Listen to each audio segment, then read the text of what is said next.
Man, Charleston White just lit Shannon Sharpe up like a Christmas tree. No filter, no mercy. After that rumored $23 million hush payout and his sudden ESPN boot. He's calling it exactly how he sees it, saying Shannon set his own trap. And all over a snow bunny. Now the whole internet's running wild with it, and Shannon's name is burning up timelines. Lit. You dealing with a young 20-year-old conniving, manipulative, low-down, white. I'm talking about a dirty. You all know better, Shannon. Much as you talking, like you say you won't even get on the elevator with a woman like yourself. How you at the gym and you let this 20-year-old, damn near teeny bop, little old young white get you 50 mil? If you've been paying attention, you already saw the headlines. Shannon getting tossed from ESPN just days after quietly settling that monster $50 million lawsuit behind closed doors. Obviously, I'm sure everybody's heard the news by now that I will not be returning to ESPN.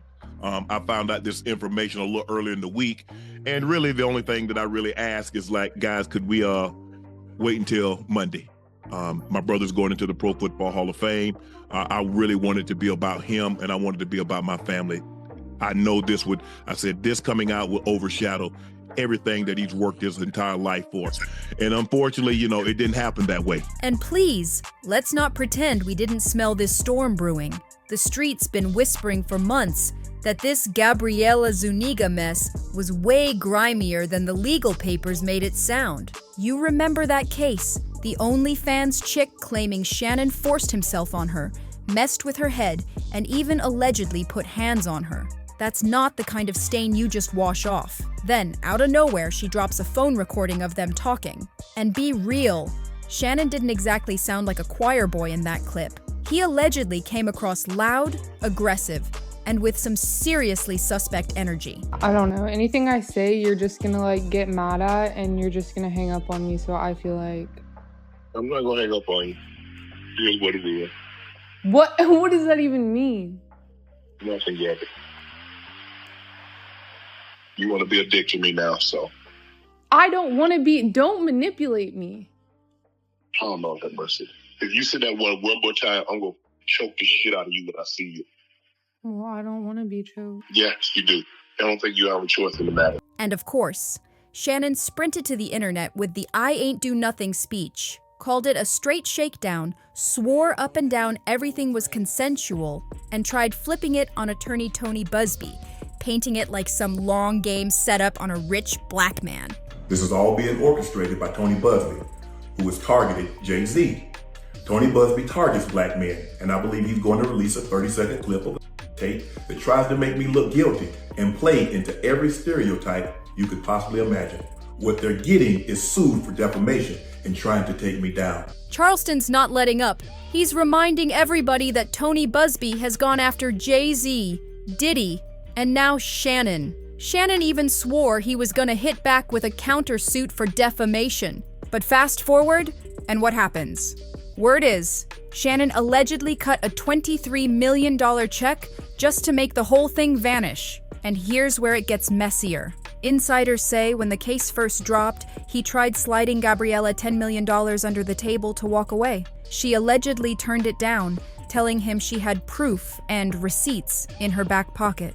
And now, she's sitting on that $23 million settlement, deleted her OnlyFans, and retired with the bag secured. Charleston, loud as a siren, is saying what a lot of folks already whisper. Why pay if you're really innocent? Why cough up that kind of cash if it's all just a setup? And the cold part? He's using Shannon's own words against him. Shannon's been on record bragging about how he won't even ride an elevator with white women to dodge trouble. But now suddenly he's in the gym, sweatpants sagging, no draws, letting a 20-year-old snow bunny get all up in his space. According to Charleston, it's simple. Shannon sold out ages ago, ditched the streets, stopped rolling with the real ones, and suited up to play the corporate game. Thought he was untouchable, but the game just spun back around and smacked him in the face. Charleston says Shannon messed up from the jump. Instead of sticking with the hood chicks, strip club pros, the the women who know the game and play it smooth, he chased the one girl who had everything to gain by flipping the whole script. And now, boom, here we are, knee-deep in that nasty lawsuit. Charleston even pointed out that Gabriella ain't the same woman from Shannon's messy IG Live drama last September. This ain't a one-off mistake. It's a straight-up pattern. Now Shannon's on camera trying to spin it, playing the victim card like the world's against him. If you've been tuned in, you already saw his apology after ESPN cut him loose, going live, asking his brother Sterling for forgiveness for stealing his moment.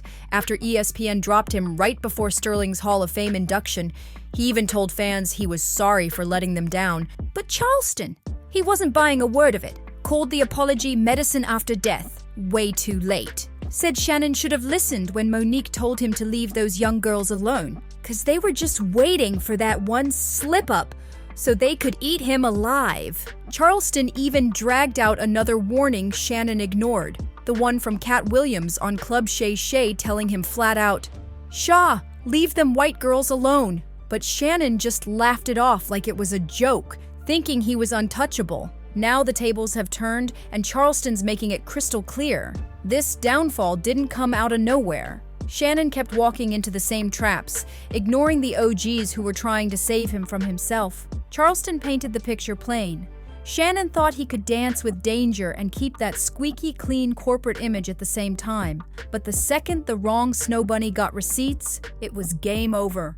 And the wildest part? Charleston says this ain't even about the girl. It's about Shannon thinking he could leave the streets behind, suit up, and still play the same game under the bright lights. But corporate America don't forgive like the block does.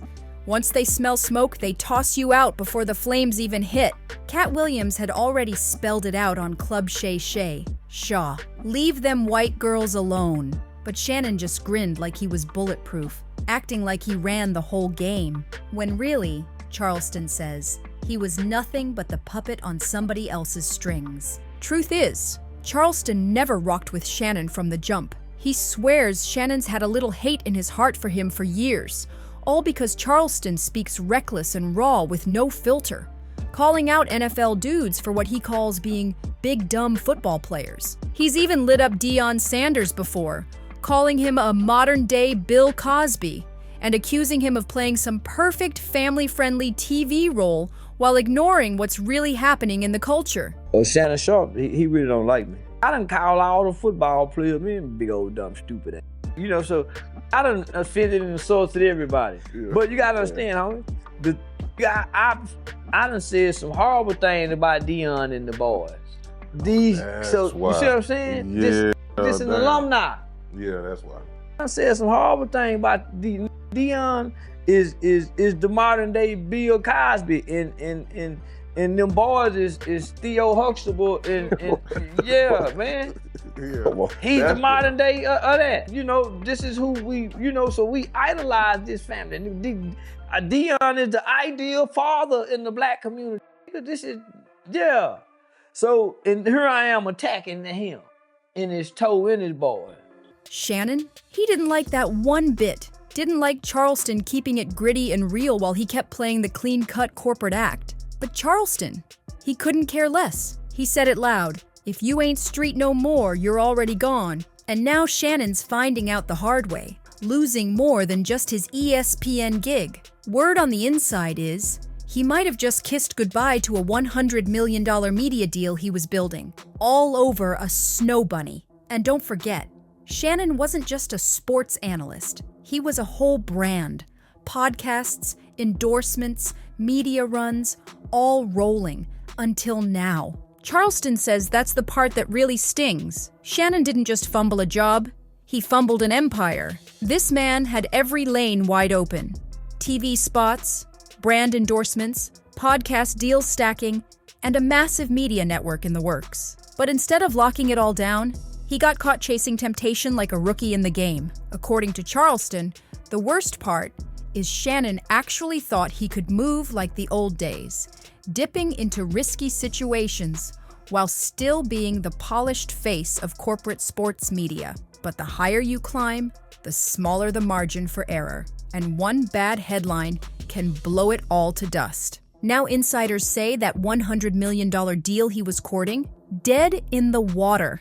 The sponsors don't want smoke, the execs don't want headlines, and suddenly Shannon's unstoppable brand looks shaky. Charleston's take? Simple. Shannon forgot the first rule when you leave the streets. The suits will smile in your face, but the moment you slip, they'll cut you loose and erase you like you never existed. And now the whole foundation is shaking. All because Shannon couldn't hit pause for 2 seconds and think. One wrong move with the wrong girl, and the empire he built is slipping right through his fingers. The streets are loud right now, saying Shannon just coughed up more in that settlement than he ever made playing in the NFL. They're roasting him heavy, clowning that he paid an OnlyFans model like she was a Super Bowl MVP. And the worst part? This mess could have been dodged if he'd just kept his ears open and stuck to old school street rules. But nah, he wanted sharp, young, and pretty. And now the bill came due. One dude went in saying, "Bruh paid her more than his whole NFL career. No way he's not guilty of something." Another called it straight. "Shannon, this wouldn't have happened if you'd listened to Kat and Monique." And one blunt comment summed it up. He still doesn't get it. SMA, learn to shut up sometimes. You brought this on yourself. But what stings the most? It ain't even the $23 million. It's the fact that every brick of that post-NFL empire now has a crack in it. And in this game, cracks don't fix easy, especially when the streets ain't riding for you anymore. So now the real question, did Shannon play himself chasing the wrong type, or is Charleston just stirring the pot like he always does? Karma catching up, or a setup from the start? Drop your thoughts below, smash that like, hit subscribe, and roll into the next video on your screen.